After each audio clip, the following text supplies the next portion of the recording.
Oh.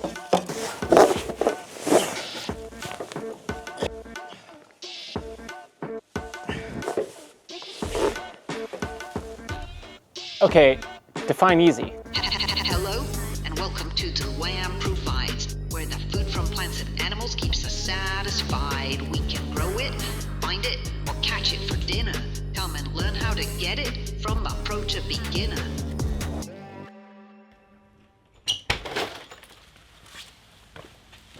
According to the United Nations, nearly half of the world's population already experiences some form of water scarcity. They estimate that only 0.5% of the water on Earth is usable fresh water. And guess where that water is going? Well, it's going to food.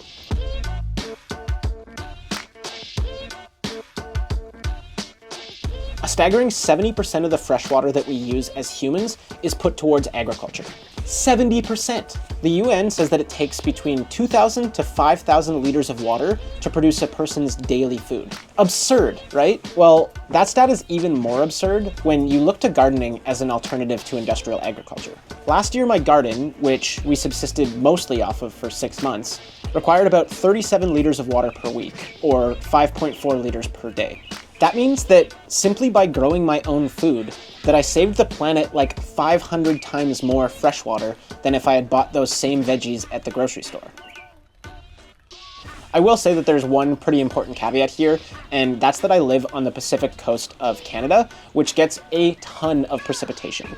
So if you're somewhere that is a desert-like area, it's going to be different. You're going to have a different situation.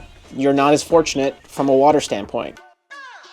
My little Vancouver Island town gets about 2,000 millimeters of precipitation every year, which is about 500 millimeters more than other cities known for their raininess, like Vancouver and Halifax. On average, we get about 130 days of rain per year, which means that it's basically raining 1 out of every 3 days of the year here.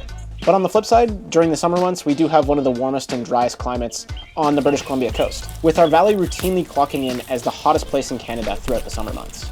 Last summer, we actually went over 60 days without a single rainfall, which sucked hard. In August, when the more severe water restrictions were put in place, I got hit with a $250 water bill for 3 months of use. That got me thinking. By purchasing and installing a rainwater catchment system, I might have the option to lower my monthly water cost while also providing me with an insurance policy for water during the summer droughts. Oh! Oh! Oh!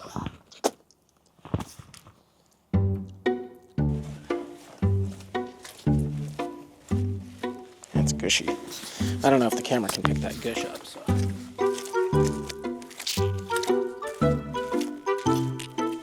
Before I get into the cool part where I figured out how to make all of this work, let's go back 3 months ago where I basically failed from the very start. It was at that point that I saw some really cheap 55-gallon barrels on Facebook Marketplace and I thought, hey, I like barrels.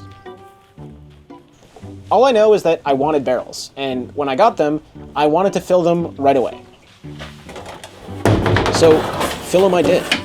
The day I got them, I placed one of those bad boys directly underneath the downspout on the side of the house. I didn't have a funnel laying around, so I improvised with a plastic planter and a rock. Big brain energy. The weekly forecast called for a consistent light drizzle, a few millimeters per day. So I figured if I left it there for a few days, maybe I'd have like half a barrel or so? Can you see where this is headed? Yeah, I came back to check on it the next morning and it was completely full. The ground around it totally saturated. It's totally saturated.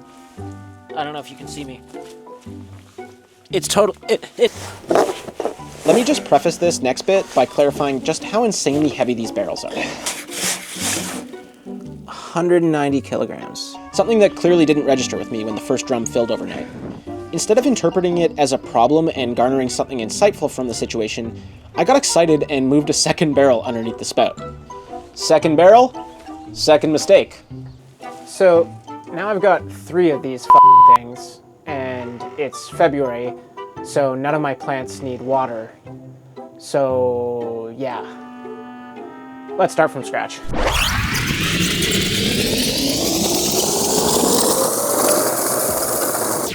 Okay, define easy. Easy. Adjective. Not hard or difficult, requiring no great labour or effort. No, not literally, Janet.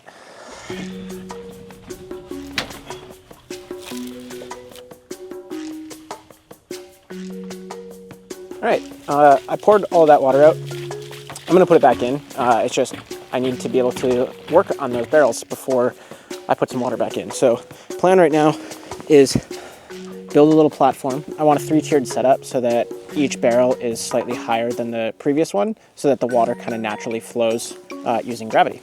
The platform doesn't need to be super high, so I put it together using some junk wood I had laying around. I'm no carpenter, but that is some wood. So basically what I plan to do, and have already done once successfully, is fill up this bin here by taking the eaves off, pointing it down directly there, and then I've got this handy little filter here, funnel, with a filter in it, and that just catches all the water right there. I found a rain barrel connector kit on Amazon for 75 bucks, so I figured I'd try my luck with it and see how it works.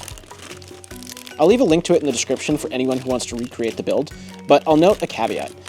One of the small little cut saws that it comes with was not a great cut saw. It broke almost immediately, so just know that. It comes with 4 brass bucket bulkhead fittings. All right, this here is a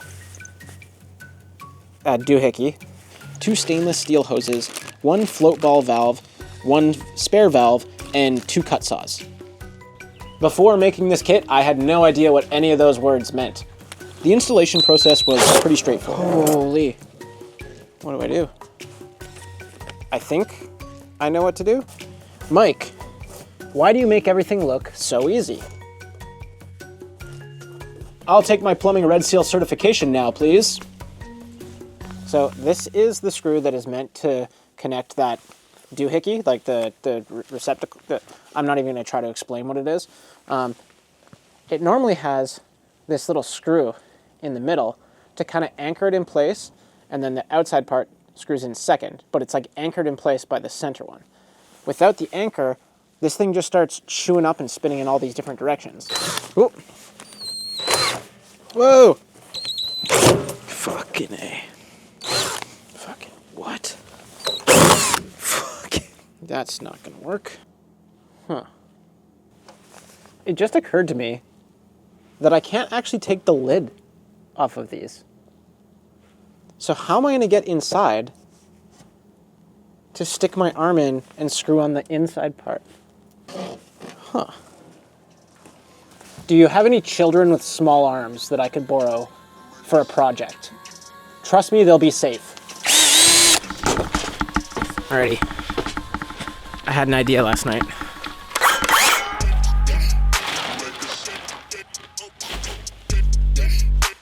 Let's do it.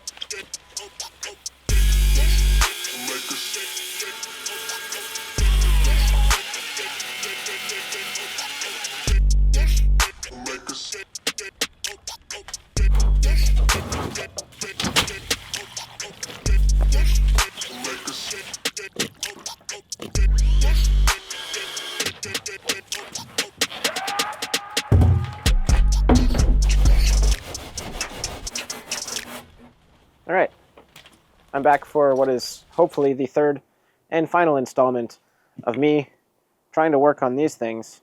Can Mike make this work? History says no. Okay, through.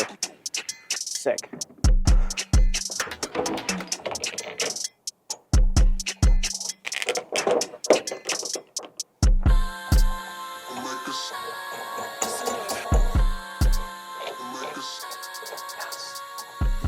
Are you still on?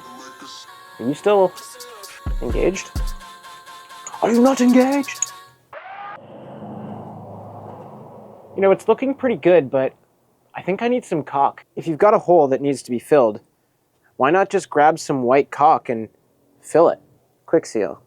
Kitchen bath adhesive caulk. I've got caulk in my hand. Do you? So I'm just gonna squeeze my caulk.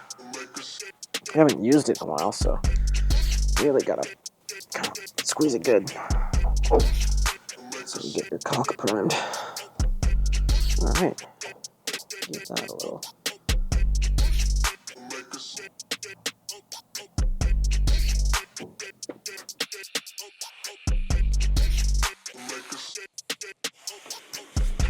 is the angle. This is the good spot. That's where we'll see. This is gonna be sick! Hopefully it's gonna be sick.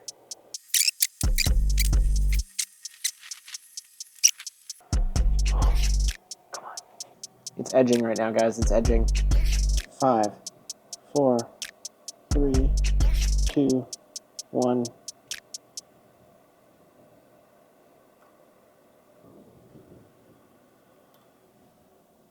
Why is it not going? Uh-oh. Fuck. Classic.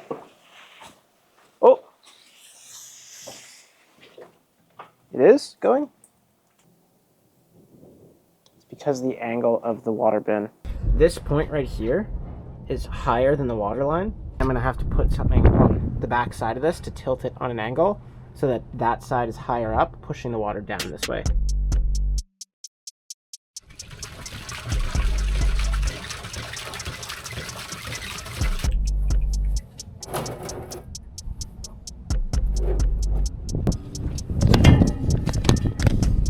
Okay, so now the angle of that looks a little bit better. And I think that should be enough to get it to drain.